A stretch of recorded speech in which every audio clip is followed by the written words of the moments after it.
നമസ്കാരം, എല്ലാവർക്കും സ്വാഗതം. ഞാൻ ശ്രീ. ഞാനിന്നിവിടെ ഒരു പച്ചമാങ്ങ കൊണ്ടുണ്ടാക്കുന്ന ഒരു ഒഴിച്ചുകറിയാണ് കാണിക്കുന്നത്. വളരെ എളുപ്പത്തിലുണ്ടാക്കാം. ഞാനിവിടെ അധികം പുളിയില്ലാത്തൊരു മാങ്ങയാണ് എടുത്തത്. അതുകൊണ്ട് ഒരു മാങ്ങ മുഴുവൻ എടുത്തിട്ടുണ്ട്. അധികം പുളിയുള്ള മാങ്ങയാണെങ്കിൽ ഒരു കഷ്ണം എടുത്താൽ മതി, നല്ല പുളി വരും. അപ്പോൾ ഒരു കഷ്ണം മാങ്ങ നുറുക്കിയെടുത്തിട്ട് അതിലേക്ക് 2 പച്ചമുളക് ചേർത്തിട്ടുണ്ട്. പിന്നെ ഒരു ടീസ്പൂൺ നിറയെ ഇല്ല, കുറച്ച് മുളക് പൊടി. അതായത് ഇതിൽ പച്ചമുളകിൻ്റെ എരിവാണ് കുറച്ച് ഉണ്ടാവുക. അപ്പോൾ അതുകൊണ്ട് കുറച്ച് മുളക് പൊടി ചേർത്ത് കൊടുത്തു. കുറച്ച് മഞ്ഞൾപ്പൊടി നമ്മൾ തേങ്ങ അരയ്ക്കുന്നതിലും ചേർക്കുന്നുണ്ട്. അപ്പോൾ അതിനനുസരിച്ചിട്ട് കുറച്ച് മഞ്ഞൾപ്പൊടിയാണ് ഈ മാങ്ങയിൽ ചേർത്ത് കൊടുക്കേണ്ടത്. ബാക്കി നമ്മൾ അരപ്പിൽ ചേർത്ത് കൊടുക്കും. പിന്നെ ആവശ്യത്തിന് ഉപ്പ് ഇട്ട് കൊടുക്കുക. എന്നിട്ട് കുറച്ച് വെള്ളം ഒഴിച്ചിട്ട് നമ്മളിത് വേവിച്ചെടുക്കുക. വളരെ എളുപ്പത്തിൽ നമുക്കുണ്ടാക്കാം. ചോറിന് കൂട്ടാൻ നല്ലൊരു കറിയാണ്. അധികം പുളിയില്ലാത്ത മാങ്ങയാണ് ഏറ്റവും നല്ലത്. നല്ല പുളി ഉണ്ടെങ്കിൽ അത് പുളിക്കനുസരിച്ച് ചെറിയ കഷ്ണം മാങ്ങ എടുത്താൽ മതി. കറി നല്ല പുളിയേരിപ്പോവും. അല്ലെങ്കിൽ പുളി കൂടുതലുള്ള മാങ്ങയാണെങ്കിൽ അതിലേക്ക് നമുക്കൊരു അരപ്പ് വേണം. അതിന് ഞാനിവിടെ കുറച്ച് തേങ്ങ എടുത്തിട്ടുണ്ട്. തേങ്ങയൊക്കെ നമുക്ക് ആവശ്യത്തിനുള്ള എത്ര എടുക്കുക. അതിലേക്ക് പച്ചമുളകും ഒരു വെളുത്തുള്ളിയും ചേർക്കുക. വെളുത്തുള്ളിയുടെ എണ്ണം കൂടിയിട്ടുണ്ടെങ്കിൽ ചിലപ്പോൾ ആ വെളുത്തുള്ളിയുടെ ടേസ്റ്റ് മുന്നിൽ നിൽക്കും. അതുകൊണ്ട് ശ്രദ്ധിച്ചിട്ട് ഒരു ചെറിയ വെളുത്തുള്ളി ചേർത്താൽ മതി.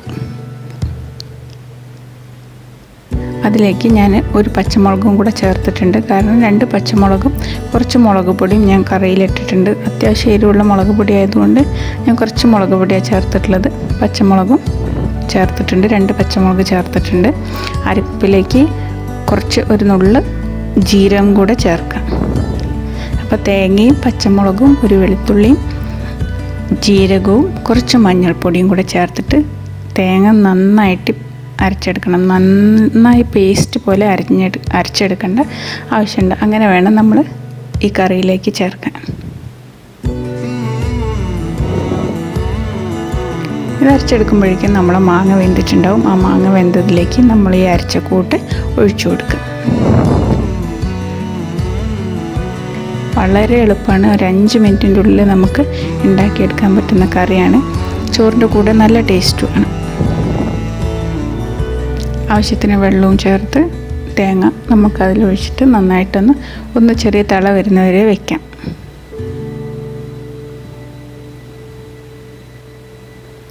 ഉപ്പൊക്കെ വേണമെന്ന് നോക്കിയിട്ട് കുറച്ചുകൂടി ഉപ്പൊക്കെ ചേർത്ത് കൊടുക്കാം.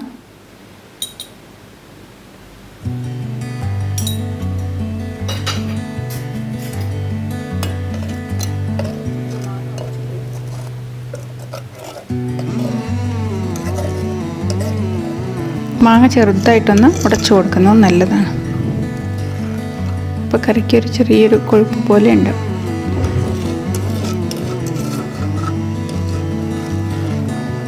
അപ്പം ഇതൊന്ന് ജസ്റ്റ് ഒന്ന് തിളപ്പിച്ചെടുക്കുക.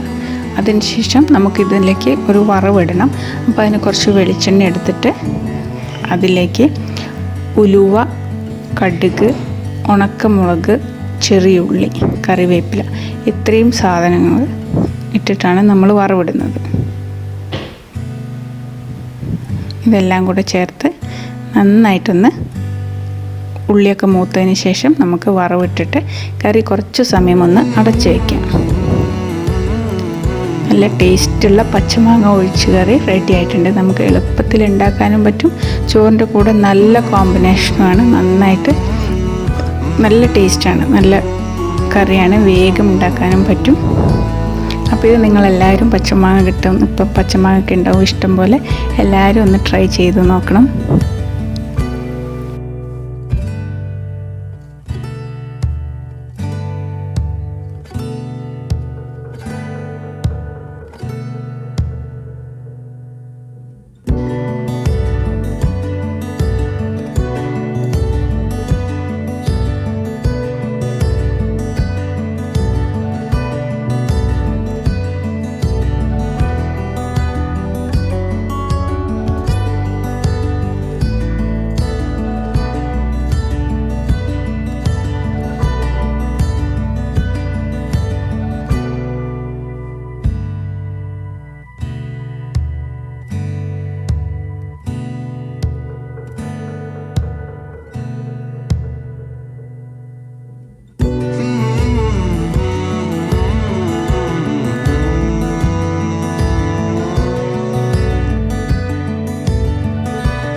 അപ്പോൾ ഇനി പുതിയൊരു വീഡിയോയിലൂടെ നമുക്ക് വീണ്ടും കാണാം.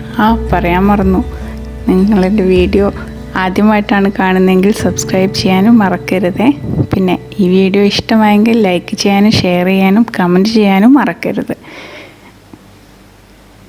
അപ്പോൾ നമുക്ക് അടുത്ത വീഡിയോയിലൂടെ കാണാം. Thank you. ബൈ.